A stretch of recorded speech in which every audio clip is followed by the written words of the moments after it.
Bismillahirrahmanirrahim. Assalamualaikum warahmatullahi wabarakatuh. Dear 7th graders, as I promised before, I will give you a topic list review. Sorry for late posting. I hope this will help you to understand all the units. For your information, we will do examination or mid-test for unit 4, 8, 10, and 11. Don't forget, guys. Okay, I will divide the explanation into 2 parts. So I hope you don't get bored because of my voice or my explanation. Yeah, and just take your time. Maybe I will mix using bahasa and English. I hope you can understand. Okay, let me start. The first list on the topic list is about understand what is meant by species. Okay, you can see the explanation on page 55. Don't forget, we are still using the yellow books. Okay, on page 55. Just remember, there are 2 requirements. An individual can be the part of a species if they have similar characteristic or they share the same characteristic. Just like Himalayan cat, Persian cat, they have fur, they are omnivores, they have 2 ears, they have earlobes, and else. And the second requirements, we can say living things as a species, they can breed together. They can breed together and make young. It means, don't forget the young should be fertile, not sterile. Okay, that's 2 requirements to an individual can say as a group of species. Okay, the second part we talk about. Okay, sorry. The second part we talk about understand the concept of species.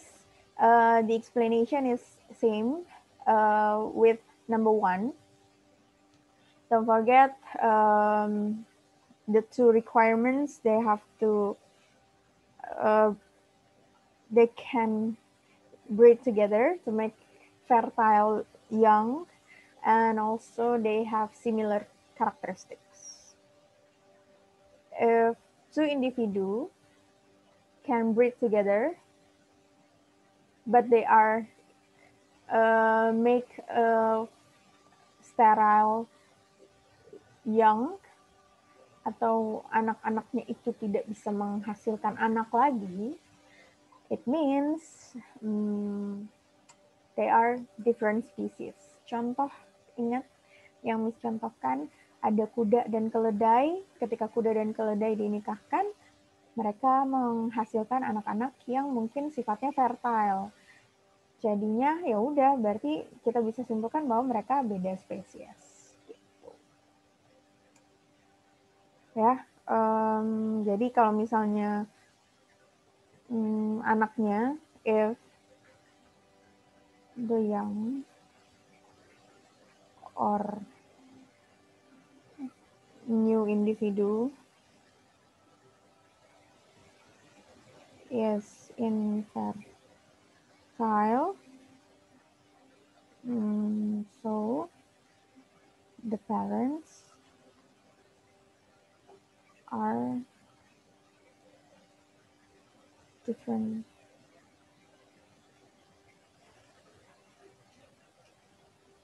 species. Maksudnya bukan semuanya ya, maksudnya ada juga kan yang keturunan yang mungkin tidak subur gitu. Cuma kalau di sini maksudnya adalah ketika dua-duanya tuh benar-benar beda, terus pas lagi dikawinin benar ternyata dihasilkan individu tapi tidak bisa menghasilkan anak lagi, berarti ya mereka beda spesies. Contohnya yang kayak Miss bilang horse and donkey. Kalau misalnya yang kemarin jadi trending topik itu ada lion and tiger ya. Terus apa lagi? Ya, pokoknya kalian ingat-ingat. Oke, next. Classify animals into major groups, especially vertebrates, using some locally occurring examples. Oke, udah spesifik ya. Ini bahasnya tentang vertebrates. Berarti ingat vertebrates itu dibagi menjadi 5 grup. Ada fish, birds, what else? Reptiles, amphibians, and the last mammals.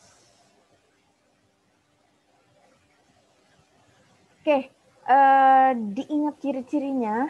Kira-kira kalau fish itu apa sih? Coba kita lihat dari cara mereka berkembang biak. Fish using eggs or ovipar, or they lay eggs ya. Birds laying eggs too. Reptiles lay eggs. So do amphibians.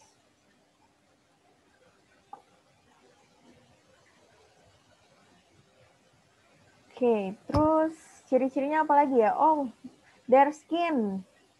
Fish has moist scale skin. Birds has feather. Reptiles has dry scale skin. Amphibians has moist skin. Maksudnya tuh kayak mulus gitu ya. Walaupun ada yang namanya toad itu dia tidak mulus, tapi maksudnya mulusnya itu tidak bersisik gitu. Ya, kalau scale itu kan berarti bersisik. Kalau amphibians itu tidak bersisik. And mammals, they covered by hair or fur. Kayak manusia itu ditutupin sama rambut ya. Tapi kalau misalnya beruang gitu, kita udah pakai istilahnya fur. Terus kira-kira apa lagi? Kalau kakinya, kalau fish punya kaki nggak? Nggak. Birds punya kaki nggak? Ada 2 ya. Kadang ada misalnya bebek itu ada web feet gitu ya. Sometimes. Ya, kamu paham tulisan istilah ya. Oke, reptiles punya kaki 4, amphibians punya kaki 4 juga, mammals itu lebih beragam ya, ada yang 4 kaki, ada yang 2 kaki. Gitu. Oke, that's for number 3. We move to number 4. Understand the characteristic of vertebrates group. Ini masih sama pembahasannya seperti nomor 3. Same with number 3. Okay, for vertebrates, you can open the book, page.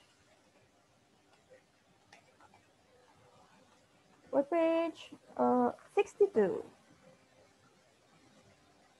Or you can also open the PPT files from me. Don't forget.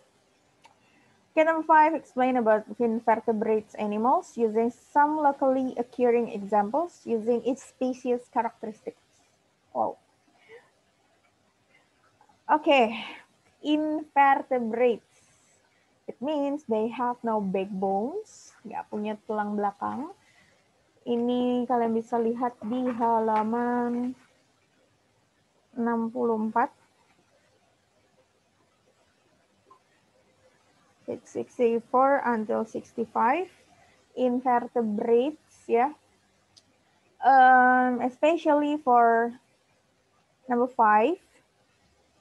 Kira-kira ada binatang apa sih yang punya ciri-cirinya? Sebenarnya ini memaksa kalian untuk berpikir secara logis, memaksa kalian untuk berpikir kritis. Kira-kira ada creature or living things punya sifat seperti A misalnya gitu. Contoh misalnya apa ya?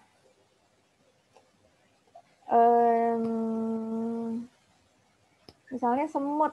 Semut itu masuk insek, tapi dia tidak punya sayap. Sedangkan insek itu salah satu cirinya adalah dia memiliki wings, ya, memiliki sayap. Kira-kira kenapa sih? Oh, ternyata semut itu hidupnya di darat gitu ya. Semut itu tidak butuh terbang misalnya. Atau misalnya kayak nyamuk. Nyamuk itu punya mulut yang seperti jarum. Kira-kira kenapa ya gitu. Oh, mereka membutuhkan makanannya dengan menusuk gitu. Jadi mereka membutuhkan sesuatu yang bisa untuk menusuk, untuk seperti jarum gitu. Jadinya dia memiliki mulut seperti jarum. Misalnya lebah, ada lebah yang mematikan, ada yang lebah tidak mematikan. Tapi ternyata tampilannya sama. Kira-kira kenapa ya? Oh, berarti ini buat kamuflase. Terus kenapa sih yang punya sengatan itu punya sengatan? Oh, untuk protection gitu ya, untuk melindungi dirinya atau mungkin untuk mematahkan mangsanya gitu ya. Tapi kalau misalnya lebah yang punya bisa atau punya sting itu biasanya dia emang memakan ini ya, memakan serangga lain, atau ya emang cuma untuk protection aja, karena lebah kan punya kastanya masing-masing gitu ya. Ada yang punya tugas untuk menjaga wilayah, ada yang punya tugas menjaga sarang, ada yang punya tugas untuk mencari madu, dan lain-lain kayak gitu. Terus itu nomor 5, kalian ingat aja karakteristiknya. Sengaja Miss tulis di sini, listen for my explanation. Listen my explanation. So you will be more focused to hear my voice, okay? Okay, we move to number 6. Understand the group of animal based on what they eat. Oh.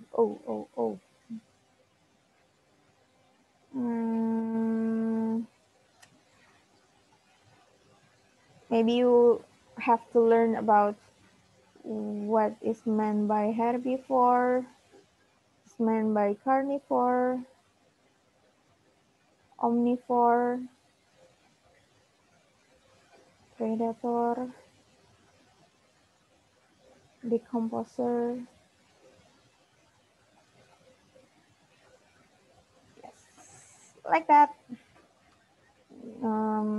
I think you already understand about this, yeah. Okay, number 7. Okay, 7, 8, and 9 I will explain in a row. Jadi sekaligus saja gitu ya. From this number, you will be shown by a data or a diagram, and you suggest what kind of rocks or what name of that rocks. Udah disajikan juga, jadi kalian tinggal melihat ciri-cirinya itu seperti apa. Yang diminta itu misalnya sifatnya seperti ini. Oh, pokoknya kalian lihat diagram aja. Don't forget the type of rocks. You can open your book page. From page 108 until 111.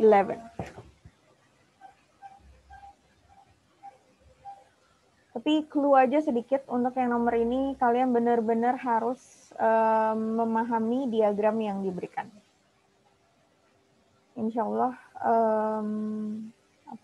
semuanya sudah terlihat di gambar, jadi kalian tinggal memahami instruksi soalnya. Oke, suggesting or guessing the name of rocks, of each rocks on the diagram.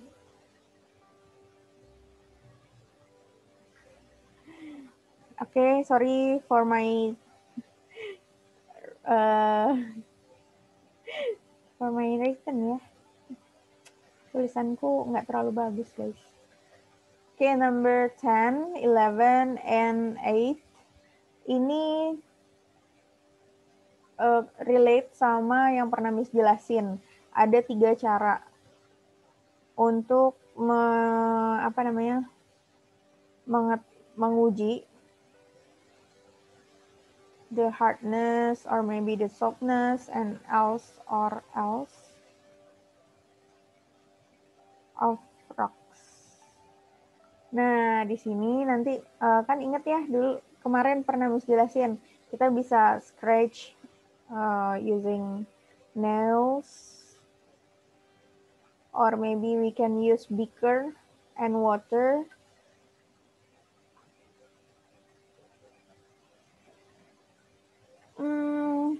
And also using, kan di scratch pakai nails, terus dicemplungin di air, sama satu lagi apa ya, kok Miss lupa.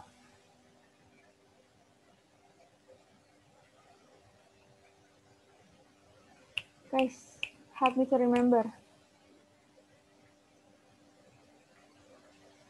Oh, using magnifying glass.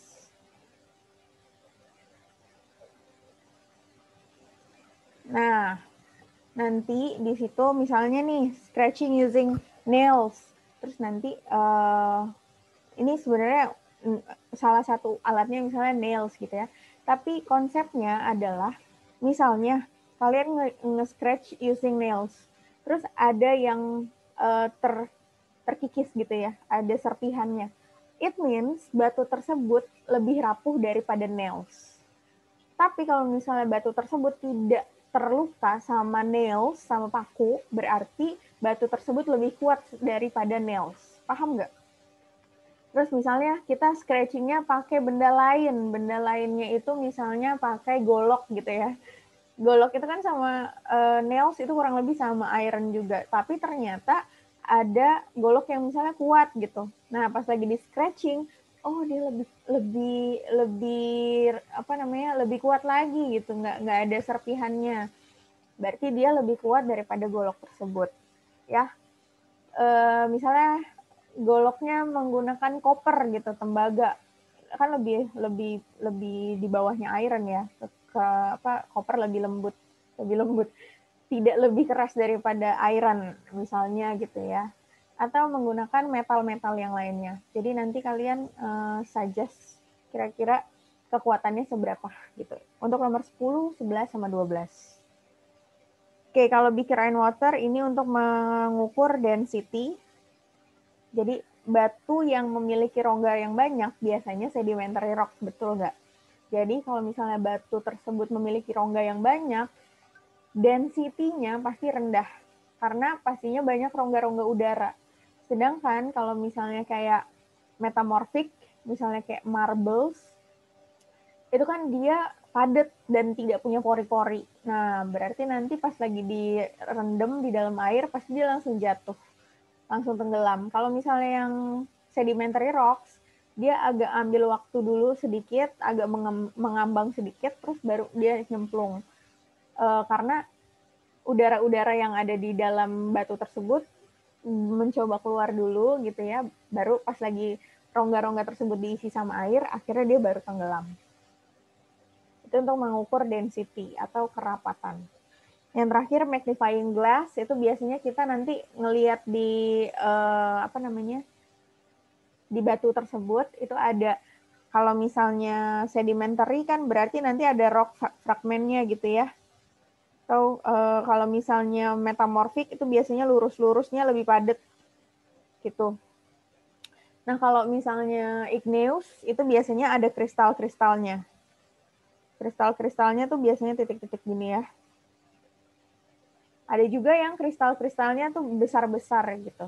Nah, bisa kelihatan dari magnifying glass. Oke, next we move to number 13. Yeay, udah nyampe nomor 13 guys. Oke, understand the type of rocks. Ini ada sedimentary, ingat. Ini sama ya, di halaman yang sama bisa kalian pelajari. Ada metamorphic, ada igneous,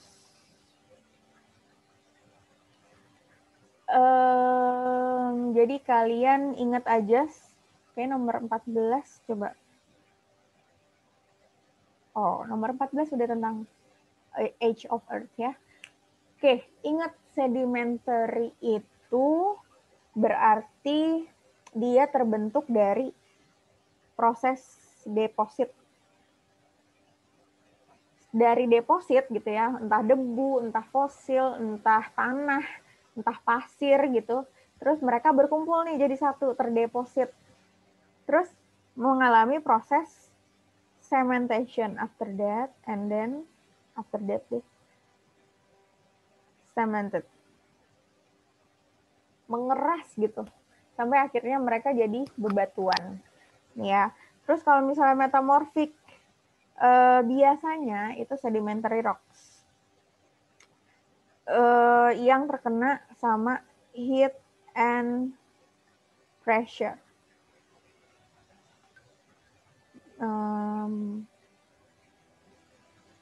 Jadi ada sedimentary rocks yang terkena tekanan tinggi sama suhu yang tinggi, terus mereka jadinya berubah menjadi batuan lain dan totally different. Dan biasanya mereka menghasilkan yang namanya fragments. Dimana fragmentsnya itu lebih padat gitu ya, atau pattern. Ya, biasanya patternnya itu kayak bagus gitu ya, contohnya kayak marbles. Kalau igneous, ingat pokoknya ini it will help you really. Obsidian, pokoknya ingat aja sama obsidian, dimana lava cools down. Ini ada dua proses, ada intrusif, ada ekstrusif. Kalau intrusif berarti dia tanpa keluar dari gunungnya, tapi kalau misalnya ekstrusif berarti dia keluar dari gunung dulu, baru membeku, baru solidifying. Nah, kalau intrusif biasanya kristalnya itu kecil-kecil. Kalau misalnya ekstrusif, kristalnya itu besar-besar karena dia itu cooling down-nya cepat.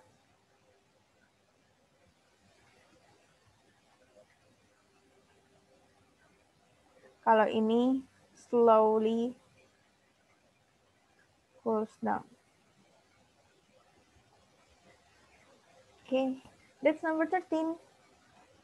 Okay, the age of Earth, don't forget. Examine the fossil record as a guide to estimating the age of the Earth.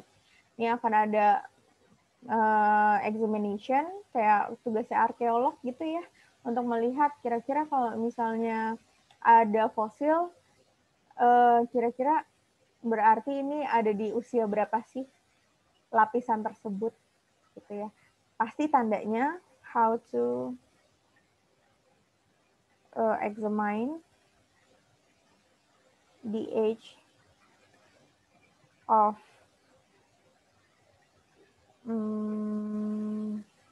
each layer. We can see from the fossil that we found. That we found.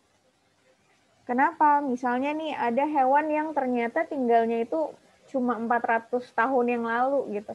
Jadi kita tahu, oh berarti lapisan tersebut ada ketika 400 tahun yang lalu. Gitu. Oke, 15, 16, 17 itu kalian harus mengingat bagian-bagian dari inti bumi. Ingat bagian, ini sebutin dari bagian luar ya. Ada yang namanya crust, mantle, outer core, and inner core. Ini udah obvious banget, research simple models of the internal structure of the earth. Jadi pastinya udah ada gambarnya, kalian tinggal suggest yang mana bagian crust, yang mana bagian mantle, yang mana bagian outer core, and inner core. Anyway, you can open your book page 122.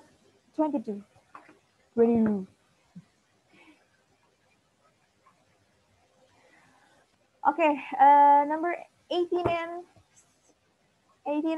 19, just like my age. Okay, 18 and 19 is about classify different types of rocks. Ini sebenarnya melompat juga, ini nyambung sama yang igneous, sedimentary, and metamorphic. Ini udah Miss jelasin juga tadi di nomor 13 ya guys. Kalian bisa buka buku kalian dari halaman 122 sampai gading 108 sampai 111.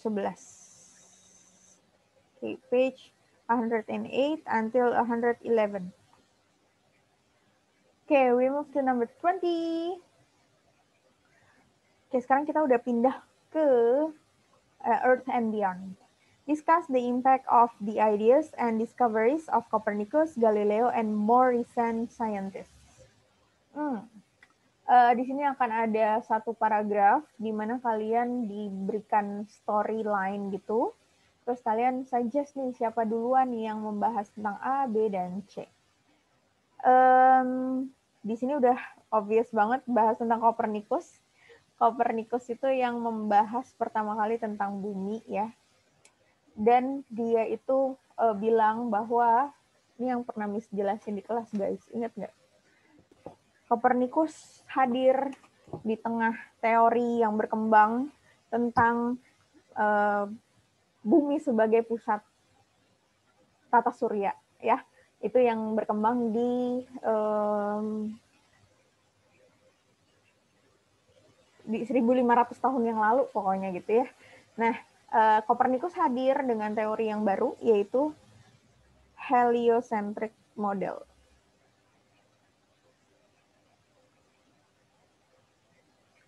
Nah, Copernicus ini hadir dengan heliocentric model, dia bilang bahwa bukan bumi yang jadi pusat tata surya, melainkan siapa?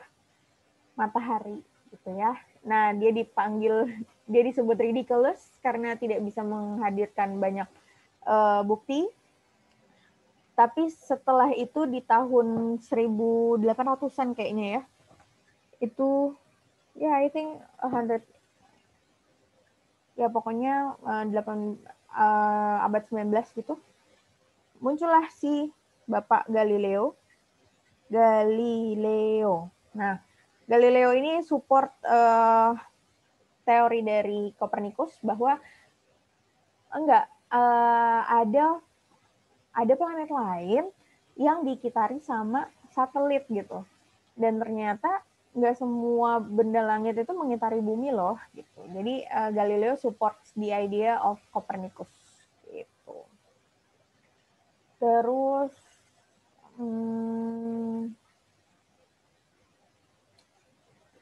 diingat-ingat juga apa sih yang ditemuin sama ilmuwan-ilmuwan gitu ya. Oh, planet Jupiter gitu ya. Si Galileo pertama kali ngelihat Jupiter punyanya 4 satelit. Terus pas lagi di tanggal sekian kok cuma 3 satelit gitu ya. Oh, ada namanya planet Jupiter. Terus planet yang terjauh apa sih? Oh, ada planet Uranus gitu ya. Ingat, Pluto udah tidak masuk ke dalam salah satu planet di tata surya kita. Terus, oh Saturnus punya cincin ya gitu. Selain Saturnus siapa lagi ya yang punya cincin? Oh, ada Neptune atau Uranus gitu. Jadinya diingat-ingat ya guys spesifikasinya. Tapi kurang lebih yang tadi disebutin ya sebagai clue-nya. Okay, we move to number 21 and 22. Describe how the movement of the Earth causes the apparent daily and annual movement of the Sun and the stars. Kenapa sih terjadi pagi dan malam? Itu berarti terjadinya rotation of Earth. Berarti kalau rotation of Earth, oh dia muter sendiri gitu ya. The Earth moves on its axis. Terus kalau misalnya kenapa sih ada negara dengan 4 musim, ada yang 2 musim gitu ya? Atau kenapa bisa terjadi perbedaan musim ini? Oh, berarti ada yang namanya revolution. Revolution berarti the Earth orbits the Sun. Okay, number 23. Describe the relative position and movement of planets and the Sun in the solar system. Ingat aja urutannya dari planet yang paling dekat sama matahari itu apa gitu ya. Misalnya Sun. Ingat, my very educated mother just sent me noodles. Just send me. Please lupa berbagi, jadi just send us ya. Okay, Mercury, Venus, Earth, Mars, Jupiter, Saturn, Uranus, Neptune.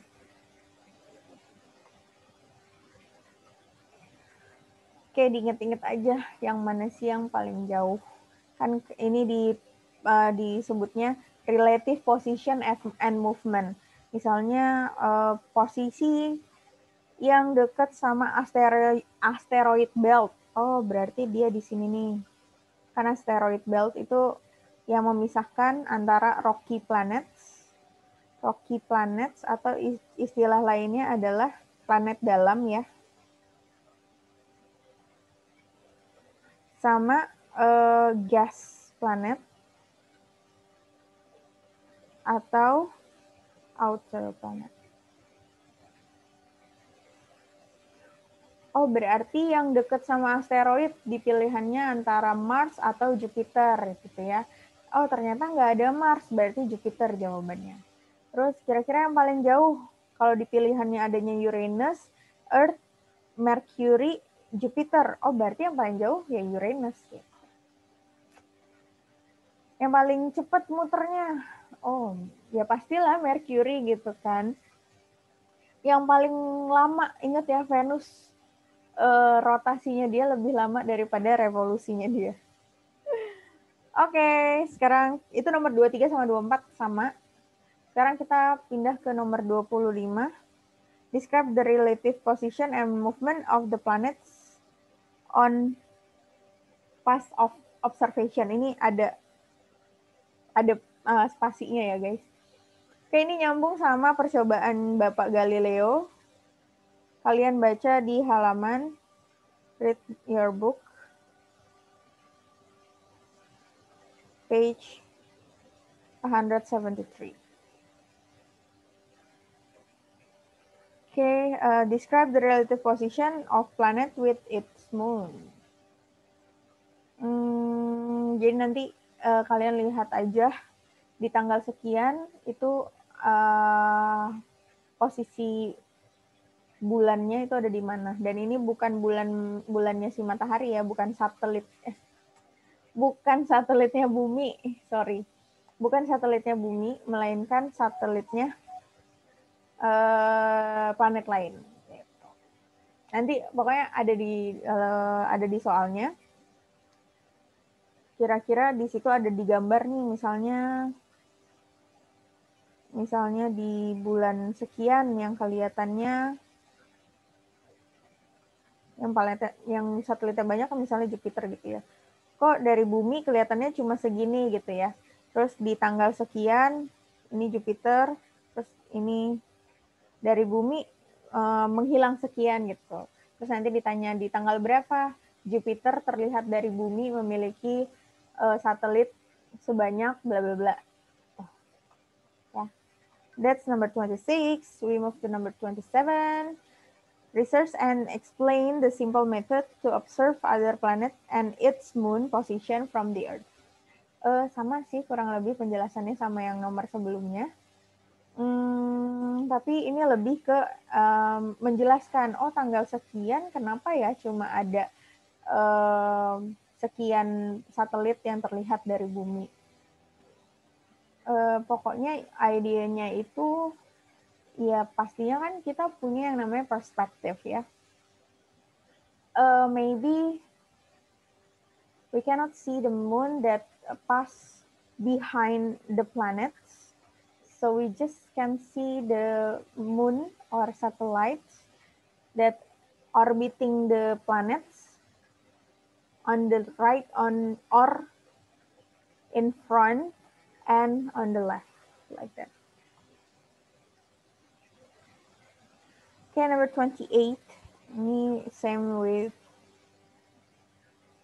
26.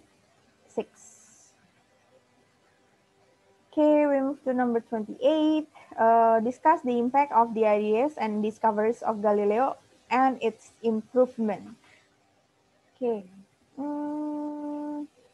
Ini masih sama, ada di halaman 173. Kira-kira kenapa sih ada keterbatasan yang dilakukan sama Bapak Galileo? Keterbatasan apa yang dimiliki sama Galileo saat itu? Ini kayaknya Miss pernah jelasin di kelas.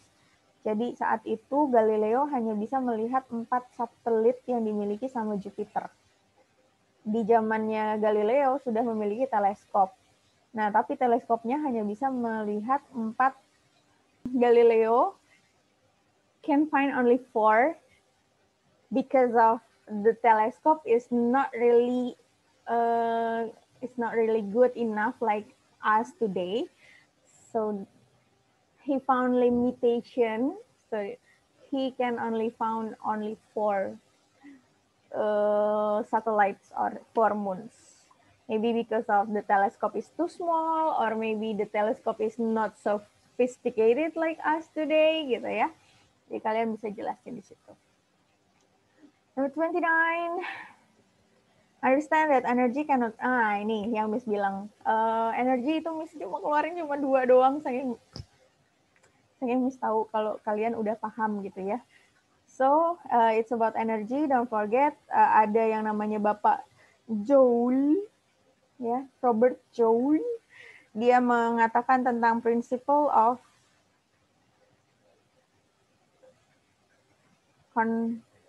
conservation of energy. Basically, you can read the book from page 159.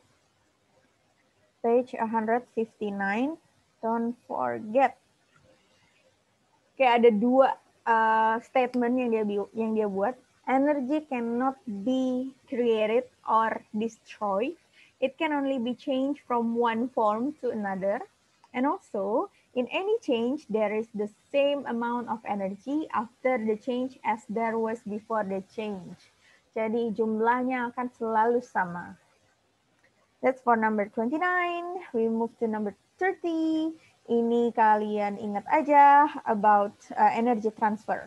Dan juga kalian sudah mengetahui beberapa jenis energi ya. Ada yang namanya thermal, ini ada di PPT Miss ya.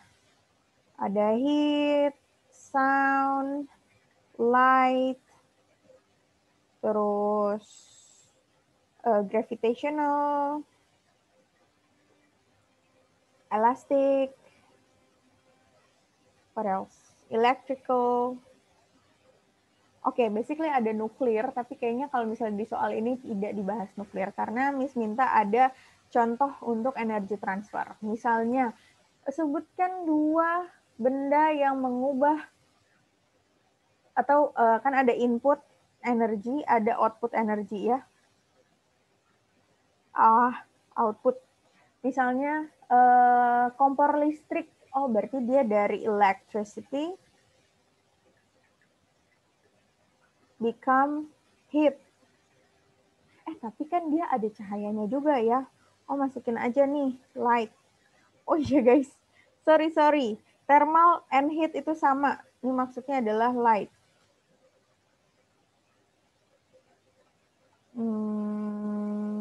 Pokoknya ini ada di kata temis deh, jenis-jenisnya ya. Oke, misalnya kayak, misalnya ada teko listrik, dia mengubah electricity menjadi heat ya guys. Light nggak? Nggak. Ingat, hampir semua energi cahaya itu memiliki panas, tapi tidak semua energi panas memiliki energi cahaya. Oke, Miss rasa kalian bisa baca dari buku ya, atau belajar dari PPT Miss untuk perubahan energi dan any kind of different types of energy. Okay, I hope this explanation helps you a lot. And also, I will give you an exercise beside the video. So from LMS, just check out the files that I gave. The file will be your guidance to answer the MIT test, to do the MIT test.